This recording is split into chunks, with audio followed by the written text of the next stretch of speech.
자, 이번 시간에는 수사 전결의 종류 중에서 불기소 처분의 종류, 나머지 알아보도록 하겠습니다. 지난 시간까지 공소권 없음까지 했죠. 공소권 없음 사유에 대해 살펴봤는데, 이번에는 죄가 안 됨 사유, 죄가 안 됨으로 불기소 처분하는 어떤 사유, 그 다음에 혐의 없음으로 불기소 처분하는 사유, 그 다음에 기소유예나 기소중지가 어떤 것인지, 이렇게 한번 살펴보도록 하겠습니다. 먼저 죄가 안 된다. 죄가 안 된다 하는 것은, 여러분, 형법상의 범죄는 뭐 사회적으로 굉장히 나쁜 행위를 범죄하지만 형법상의 범죄는 이렇게 정의합니다. 구성요건에 해당하고 위법하며 책임성이 존재해야 됩니다. 구속요건 해당성과 위법성과 책임성이랑을 동시에 구비해야만 이게 범죄가 성립한다고 합니다. 그러니까 이 중에 어느 하나라도 성립 안 하면 범죄가 성립 안 합니다. 구성요건, 위법성, 책임성. 그 중에서 오늘 죄가 안 되는 것은 위법성 조각 사유가 존재하거나 책임 조각 사유가 존재할 때는 죄가 안 된 사유로 불기소 처분합니다. 여러분, 이거 위법성 조각 사유라는 것은 예를 들면 사람이 누군가를 죽였다고 가정했을 때 일반적으로 사람을 죽이면 그거는 범죄의 구성요건, 즉 누군가를 살해한 행위, 그 구성요건이라고 부르는데 구성요건에 해당됩니다. 그렇지만 구성요건에 해당되면 대부분 그런 행위는 위법하고 또 책임성 있는 행위가 되는 거죠. 그런데 구성요건에 해당돼도, 즉 사람을 죽여도 위법하지 않은 경우가 존재한다는 거죠. 그런 것을 위법성 조각사유라고 부릅니다. 이 조각이란 말들은 일제시대 일본 용어입니다.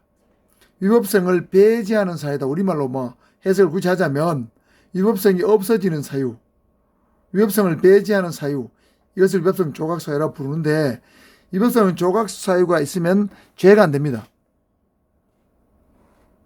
자, 위법성 조각사유에는 우리 형법에는 5가지가 있습니다. 정당방위, 긴급피난, 자구행위, 승낙행위, 승낙행위, 정당행위, 5가지가 있어요. 자, 여러분, 정당방위 다 알 겁니다. 예를 들면 내가 A가 B를 죽였는데 B가 나를 성폭행 하려 했기 때문에 밤에 A가 여자로 치고 A라는 여성이 B라는 남성을 죽였는데 B가 밤에 나를 성폭행 하려고 하니까 내가 엉겹결에 낭심을 찾는데 그 남자가 죽었다.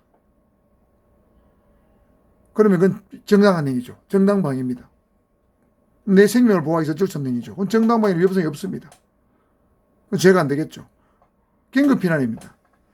예를 들면 긴급피난 이런 경우 있을 수 있겠죠. 여러분, 요즘 애완동물이 많죠. 반려동물이 많은데 내가 그 광안리 바닷가에 산책을 하고 있는데 어떤 다른 사람이 끌고 가는 개가 갑자기 나한테 뛰어듭니다. 나를 물고 확 뛰어드니까 내가 피하다가 옆에 있는 사람, 아무 관계없는 사람을 머리를 들이받아가지고 그 사람이 머리를 깨졌어요. 그래서 진단에 오줌 났습니다. 그럼 이거는 내가 그 사람을 다치게 할 고의가 없었던 거죠. 과실입니다. 그렇죠. 내 잘못이 내 과실이긴 하지만 그 개 주인의 개로 인한 것이죠.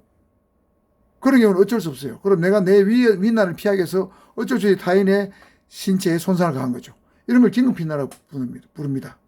나에게 닥친 현재의 위난을 피하기 위한 행위, 긴급피난이에요. 이것도 위법성이 없는 거죠. 죄가 안 되는 거죠. 자구행위입니다. 자구행위는 내가 자전거를 집 앞에 운동을 하다가 잠시 두고 물 가지러 간 새에 나와보니까 자전거가 없어요. 찾아보니까 못 찾았어요. 한 4, 5일 지난 다음에 보니까 틀리면 내 자전거를 누가 먹으러 갑니다. 그럼 내가 그 사람한테 가가지고 이 자전거 내 건데 왜 당신이 갖고 가느냐, 훔치기 하느냐, 난 돌려주라. 근데 그 사람이 안 돌려준다고 뻗대면 내가 방법은 내가 할 수 있는 방법은 112 신고해서 기다리거나 아니면 내가 직접 완력을 이용해서 찾는 방법이에요. 근데 112 신고했을 때는 도저히 내가 그 사람이 도망가 버리기 때문에 내가 잡을 길이 없다. 이런 정도 될 때는 내가 어쩔 수 없이 그 사람한테 완력을 위해서 당장 회수를 해야 됩니다. 그런 것을 자구행위라고 부릅니다. 어떤 위법행위가 있었는데 그것이 과거의 행위입니다. 한참 전에 과거의 행위, 현행범 아닐 때, 과거의 행위일 때 그 어떤 과거의 어떤 내 권리 침해를 구제하기 위한 행위를 자구행위라고 부릅니다. 위법하지 않죠. 그 다음에 승낙의 행위입니다.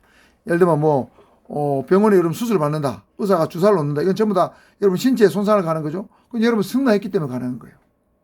그 다음에 뭐 권투 경기를 한다. UFC 한다.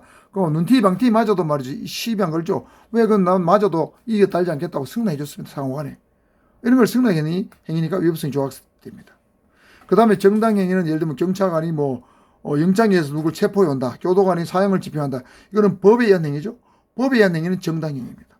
그래서 이 5가지 정당방위, 긴급필요한 자구행위, 승낙행위, 정당행위 5가지는 위법성이 없어지는 위법성 조각사이기 때문에 죄가 안 된 불기처분으로 끝낸다는 얘기죠. 그래서 그런 식으로 수사가 종결됩니다. 자, 위법성 조각사에 다시 알아두시고. 자, 책임 조각사입니다. 책임성이란 것은 사회적 비난 가능성이요. 그 사람이 어떤 행위를 했는데 사회적으로 비난할 만한 어떤 행위를 했다. 뭐 그런 정도 비난 가능성입니다. 그러면 비난 가능성이 있으면 책임성이 있고 비난 가능성이 없으면 책임성이 없는 거예요. 그 책임성이 없는 것을 책임 조각사라고 부릅니다. 예를 들면 14살 미만 행사 미성년자가 물건 훔쳤다. 그런 민사상으로 부모가 물어줄 책임이 있지만 형사상으로 죄가 되지 않습니다. 행사 미성년자는 비난 가능성이 없잖아요. 뭘 모르기 때문에. 심신상실자 완전히 정신지체 장도 정리가 너무 심해서 심신상실이 된 사람이다. 그 사람이 어떤 범죄를 했다. 책임 물을 수 없습니다. 강요된 행위. 예를 들면 북한에 납북대 갔는데 북한에서 말이죠. 보위부에서 네 김일성 만세 3번 하나만 고사버릇 쏴 죽인다. 그래서 할 수 없이 내가 살기 위해서 김일성 만세를 했다. 김정은 만세를 했다. 그건 강요된 행위입니다. 책임을 물을 수 없습니다. 책임 조각사입니다. 기대 가능성이 없는 행위입니다. 예를 들면 여러분이 경비지도 시험 공부를 하고 있는데 경비지도 시험 문제를 우연히 내일 시험인데 입수했어요. 우연히 길에 떨어지는 걸 우연히 주웠어요. 주워보니까 내일 시험 문제인데 흘렸어요. 그거를 주워가지고 여러분 시험을 쳐가지고 합격했다면 그것은 정당한 행위입니다. 기대가는 그런 상황에까지도 내가 시험을 안 칠 수는 있지만 그런 상황에까지도 정당하게 내가 시험을 스스로 안 치겠다. 그런 행위를 기대하기 어렵다는 거죠. 기대 가능성이 없습니다. 그 다음에 형법 각 본조에 처벌하지 아니한다고 규정된 행위는 책임 조각사입니다. 예를 들면 친족 간에 예를 들면 아버지가 아들의 범행을 아버지 숨겨줬다. 아들이 아버지의 범행에 대해 어떤 증거를 인멸해줬다. 이거는 책임 조각사입니다. 책임을 물을 수 없죠. 자, 이런 것들이 존재할 때는 죄 안됨 불기처분을 하면서 수사 종결됩니다. 자, 위법성 조각사유와 책임 조각사유 존재하면 죄가 안됨으로 불기처분한다. 알아두시고. 자, 혐의 없음은 2가지입니다. 범죄가 인정 안 되거나 증거가 불충분할 때. 혐의 없음의 대부분은 범죄를 인정할 충분한 증거가 없는 경우에 증거 불충분, 혐의 없음, 불기처분합니다. 예를 들어 수사를 하다 보면 증거가 충분하지 않는 경우가 있죠. 그러면 수사를 종결하면서 혐의 없음으로 불기처분을 합니다. 그런데 범죄가 인정 안 되는 걸로 혐의 없음하는 경우도 있어요. 자, 아까 범죄는 구성요건에 해당하고 위법성 책임성이 있어야 된다 했는데 구성요건 자체에 해당되지 않을 때는 범죄가 인정 안 되기 때문에 혐의 없음으로 불기처분을 합니다. 예를 들어 여러분 실수로 나온 물건을 내가 가지고 왔다.